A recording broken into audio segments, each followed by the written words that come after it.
یتیم مکہ صلی اللہ تعالی علیہ وسلم کی پیدائش میں ابھی تقریباً 10 دن باقی ہیں، 15 دن باقی ہیں۔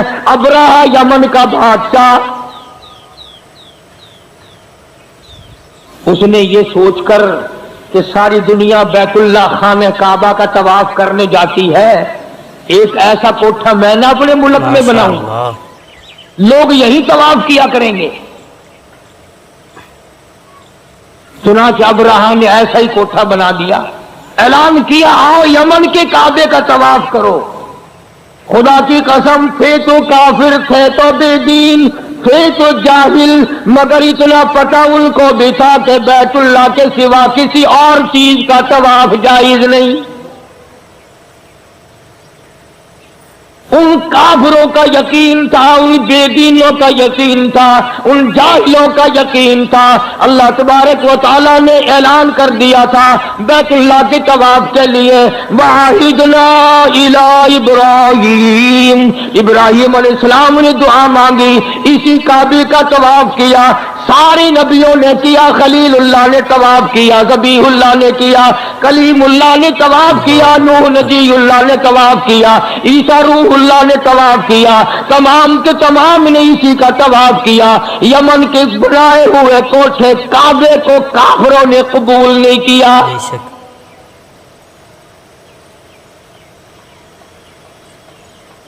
یہ تو اب ترقی کا دور ہے نا، ہر شہر میں کعبہ بنایا اور گھومنے کھڑے ہو گئے۔ یہ اللہ کے گھر کی توہین ہے۔ اللہ پاک نے اعلان کر دیا فیہ ان اول بیت وضع للناس للذی ببکۃ مبارکا وہدی للعالمین۔ ساری زمین پہ، ساری کائنات پہ اور لوگوں سب سے میں نے پہلا اپنا گھر بنایا، عزت والا بنایا، مکے میں بنایا۔ فیہ آیات بینات مقام ابراہیم، ابراہیم خلیل اللہ نے بنایا، اسماعیل ذبیح اللہ نے پتھر اٹھا اٹھا کر پکڑائے، سیدہ ہاجرہ جیسی مائی پانی لاتی ہے، حضرت سارہ جیسی روٹیاں پکا کے لاتی ہے۔ اور دنیا کے مسلمانوں اور مسلمان پاکستان کے ملتان کے مسلمانوں، ذرا کعبے کا مستری تو دیکھو خلیل اللہ ہے، کعبے کا مزدور تو دیکھو ذبیح اللہ ہے، بنانے والے کی گھر والی تو دیکھو، مزدور کی اماں سیدہ ہاجرہ تو دیکھو۔ اللہ نے قرآن میں جس کا ذکر فرمایا، ارے یہ کعبہ نبیوں نے بنایا، اللہ نے بنوایا۔ آج اگر تیرے جیسا میرے جیسا کوئی اور بنا بیٹھے، ہزاروں نہیں کروڑوں کعبے بنائے، خدا کی قسم وہ کعبہ طواف کے لائق نہیں ہو سکتا۔ یہ کعبے کی توہین ہے، بیت اللہ کی توہین ہے، اس بنانے والے مستری کی توہین ہے، اس بیت اللہ کے مزدور کی توہین ہے، اور پانی لانے والی ہاجرہ کی توہین ہے، روٹیاں پکا کر کے لانے والی سارا کی توہین ہے۔ سبحان اللہ، کمال ہے۔ تیرے کوٹھی کا جو نقشہ بنا دے وہ انجینئر کام کا، اور جس نے خانہ کعبہ تیار کیا وہ بھی کام کا نہیں۔ اچھا تو نبی کا غلام ہے۔ یمن کے بادشاہ نے کعبہ بنایا، لوگوں نے طواف کرنے کے بجائے پخانہ کر کر کے اس کا کوٹھا بھر دیا۔ اللہ اکبر۔ دیکھا کیسے رد کیا۔ ابرہہ کو آگ لگ گئی، کہنے لگا جب تک اس کعبے کو میں گرا کے نہ ہوں، جب تک اس اللہ کے گھر کو منہدم نہ کر دوں، اس مکے والے خانہ کعبے کو ملیا میٹ نہ کر دوں، لوگ اس وقت تک میرے کعبے کو نہیں مانیں گے، میرے بنائے ہوئے کو نہیں مانیں گے۔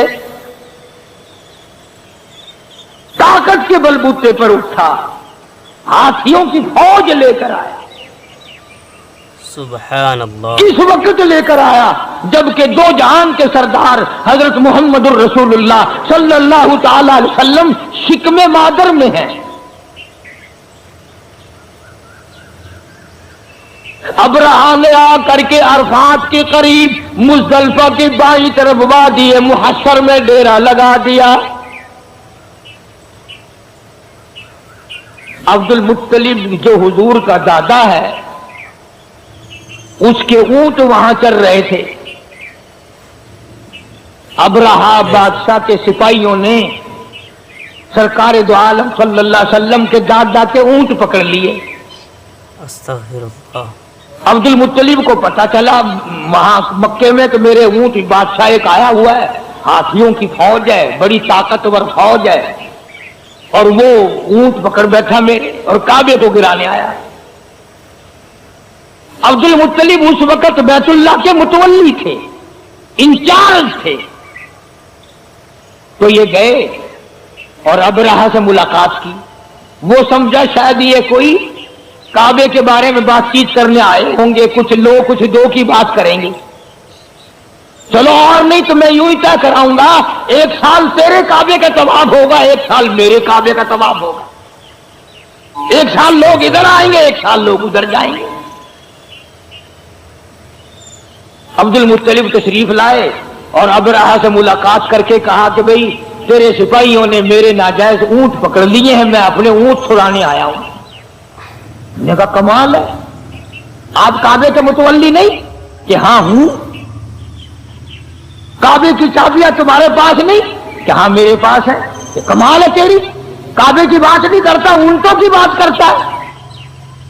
تجھے اپنے اونٹوں کی پڑ گئی, کعبے کی بات کر. ہاں کس طرح کرنا ہے؟ عبد المطلب نے جواب دے دیا اونٹ میرا مال ہے, اس لیے میں چھڑانے کے لیے آیا ہوں, اور یہ تیرے دل میں غلط خیال ہے, کعبہ میرا نہیں, کعبے والا کوئی اور ہے. بیت اللہ میرا نہیں, بے شک چابیاں میرے پاس ہے, بے شک وہاں کا انتظام میرے پاس ہے, بے شک میں وہاں کا متولی ہوں, لیکن تیرا خیال غلط ہے. کعبے کا مالک میں نہیں, کعبے کا مالک تو وہ ہے جو تیرا بھی مالک ہے, میرا بھی مالک ہے.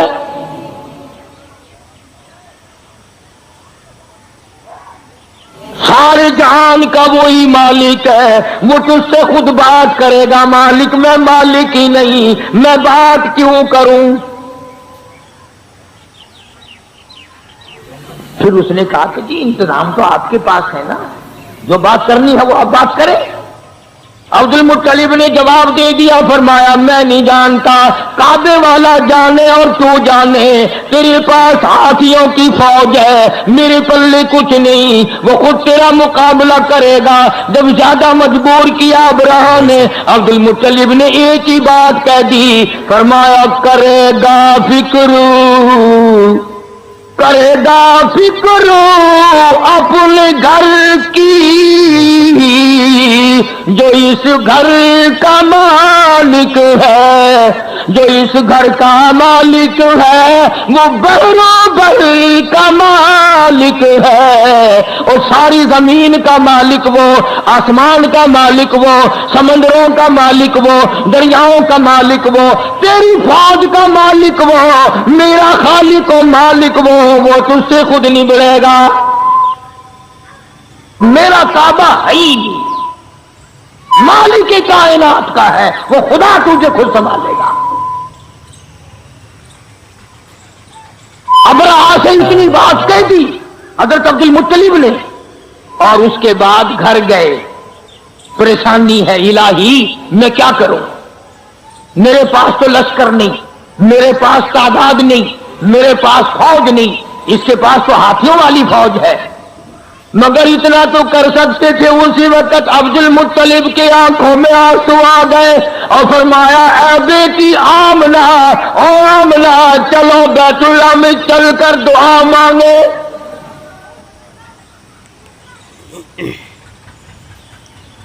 عبد المطلب نے سیدہ آمنہ کو ساتھ لیا. مدنی کریم صلی اللہ تعالی علیہ وسلم پیٹ میں ہے, چلی جا رہی ہے اور کعبے میں لے گیا دادا اور ہاتھوں میں غلاف کعبہ پکڑا دیا. حضرت آمنہ کے ہاتھوں میں غلاف کعبہ ہے اور حضرت آمنہ دعا مانگ رہی ہے. حضرت سیدہ آمنہ کہتی ہے مولا تیری مرضی, تو کریم ہے, تو رحیم ہے, تو خالق و مالک ہے. فرمایا دعا مانگی جناب, دعا مانگی جناب آمنہ کو پاس بٹھلا کر, الہی نصرت غیبی تو ہم کو اب مہیا کر. یہ علی شان بچہ جو ابھی ہے بطن مادر میں, بشارت تھی کہ اس کا نور چمکے گا تیرے گھر میں. مولا ہم نے تو سنا تھا کہ اس گھر کو بسانے والا آنے والا ہے, اور آج اس بیت اللہ کو ہاتھیوں کی فوج لے کر گرانے آیا دشمن. سیدہ آمنہ کی آنکھوں سے آنسو گر رہے ہیں, دعا مانگ رہی ہے, اور تمہیں تو دعا بھی نہیں مانگنی آتی. کسی آدمی سے اگر قرض مانگنا ہو نا, پیسے مارنے ہوں, کتنی باتیں بناتا ہے, پریس کرتا ہے, فلاں پہ بھی چاہیے, فلانے پہ بھی چاہیے, فلانے پہ بھی چاہیے. بس اتفاق کی بات ہے, ضرورت پڑ گئی, میں نے سوچا تھا چلو فلانے دوست کو کبھی آزمایا نہیں, آج آزما لوں, دیکھوں کیا کرتا ہے. سینکڑوں باتیں بنا کر پھر 4 پیسے کا سوال کرتا ہے, اور اس مولا سے تو ایک دفعہ بھی نہیں کہتا اور میرا مولا تو میرا خدا ہے, میں تیرا بندہ ہوں, میں تیرا دروازہ چھوڑ کر جاؤں کہاں.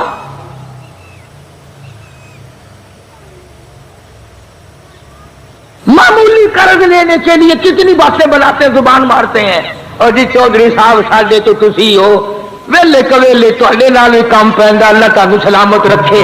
شیخ صاحب, مرزا صاحب, خان صاحب, تسی تے کدے جواب ہی نہیں دتا جی ماشاءاللہ, اے ساڈے بچے نے تسی آپ ماں پیو بنے ہوئے ہو, کتنی گلاں مارتا ہے. لیکن یہاں بیٹھ کے نہیں کہتا ہوں میرے مولا میں سیاکار ہوں, گناہگار ہوں, تیرے در کا خطا وار ہوں, ہزاروں نہیں لاکھوں کروڑوں گناہوں میں ڈوبا ہوا ہوں. زمین کے ذرات سے زیادہ میرے گناہ, سمندر کے قطروں سے زیادہ میرے گناہ, زمین کے ذرات سے زیادہ میرے گناہ, درختوں کے پتوں سے زیادہ میرے گناہ, آسمان کے ستاروں سے زیادہ میرے گناہ. یہ سب کچھ ہے پر میرے مولا بتا میں جاؤں کہاں.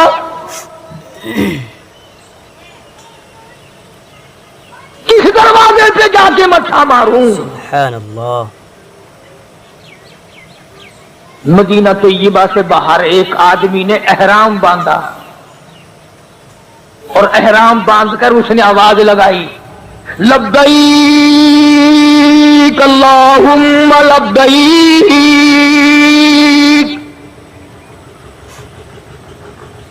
حاضر ہوں, تیرے دربار میں حاضر ہو گیا ہوں. آواز آئی لا لبیک وسعدیک, تیری حاضری منظور نہیں.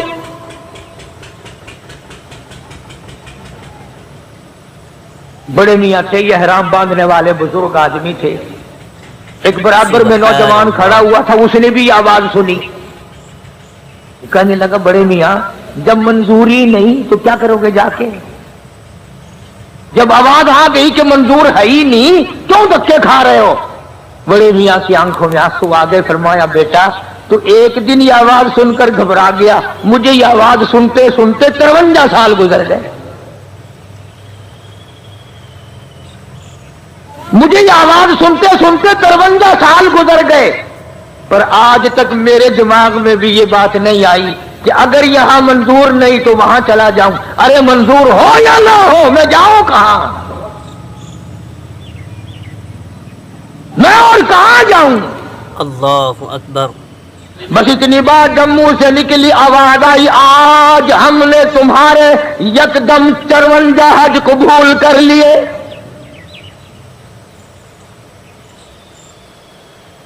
اسی پر وہ کہتا کہ تیرے کرم سے بے نیاز، تیرے کرم سے بے نیاز، اور کون سی شے ملی نہیں، تیرے کرم سے بے نیاز، اور کون سی شے ملی نہیں، جھولی میری تنگ ہے پر تیرے یہاں کمی نہیں، اور جھولی میری تنگ ہے پر تیرے یہاں کمی نہیں، سرب سجود ہوں مگر سرب سجود ہوں مگر عزم میں پختگی نہیں، قائل بندگی تو ہوں قابل بندگی نہیں، اور میرے مولا جیسے تیرا حکم ہے ویسے اطاعت بجانا نہ کہاں میرے بس کی بات ہے۔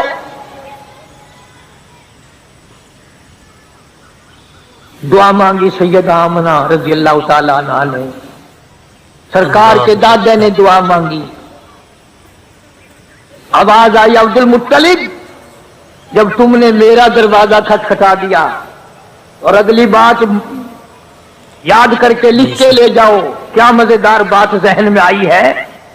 آواز آئی عبد المطلب تو دعا مانگتا بات اور تھی، سارا مکہ مانگتا بات اور تھی، سارے قریش والے دعا مانگتے بات اور تھی، آمنہ اکیلی دعا مانگتی بات اور تھی، میں تیری جھولی کیسے خالی لوٹاؤں، آمنہ پیٹ میں میرے محبوب کو لے کے آئی ہے صلی اللہ علیہ وسلم، اور فرمایا اب میں نے اتنا قبول کر لیا، لشکر کی حاجت نہیں، فوج کی ضرورت نہیں، قریش والے بھی جاؤ، سردار آرام کرو، مکے والوں سو جاؤ، فرشتوں تمہاری ضرورت نہیں، جنوں تمہاری حاجت نہیں،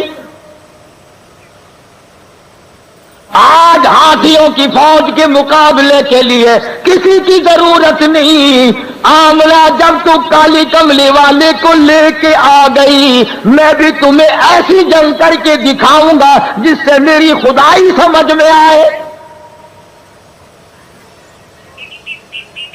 نرالی جنگ ہوگی آج۔ عبد المطلب نے جب یہ بات کہہ دی کہ کعبے والا کعبے کی بات کرے گا تو میں ہی کروں گا، جبریل ہٹ جا، اسرافیل ایک طرف ہو جا، میکائیل اپنی طاقت کو الگ رکھو، سارے فرشتوں ایک طرف ہٹ جاؤ، بے شک آج نرالی جنگ ہوگی۔ نرالی کیسے ہوگی؟ فرمایا ابرہہ سے ہاتھی لڑیں گے، میں خدا کی چڑیا لڑے گی۔ قرآن ہے، قرآن کہانیاں نہیں ہے یہ، ہاں ڈولے نہیں ہے۔ فرمایا میری خدائی تمہارے دماغ میں جب آئے گی، ایک طرف ہاتھی ہوں گے، ایک طرف ڈولے کی چڑیا ہوگی، خدائی طاقت کا مقابلہ ہوگا۔ سبحان اللہ۔ بس دیکھتے دیکھتے ابرہہ نے اپنی فوج کو چلنے کا حکم دیا، ہاتھی چلے، فوج چلی، اور آسمان کی طرف بادل سے دکھائی دیے، بادل سے دکھائی دیے، دیکھتے دیکھتے ہزاروں لاکھوں کروڑوں چڑیا جمع ہو گئی۔ جیسے فوج کو جب تک حکم نہیں ملتا اس وقت تک حملہ نہیں کرتی، بادل چھایا ہوا ہے، چڑیا گھوم رہی ہیں اور انتظار ہے کہ کب بٹن دبے گا۔ ادھر سے آواز آئی الم تر کیف فعل ربک باصحاب الفیل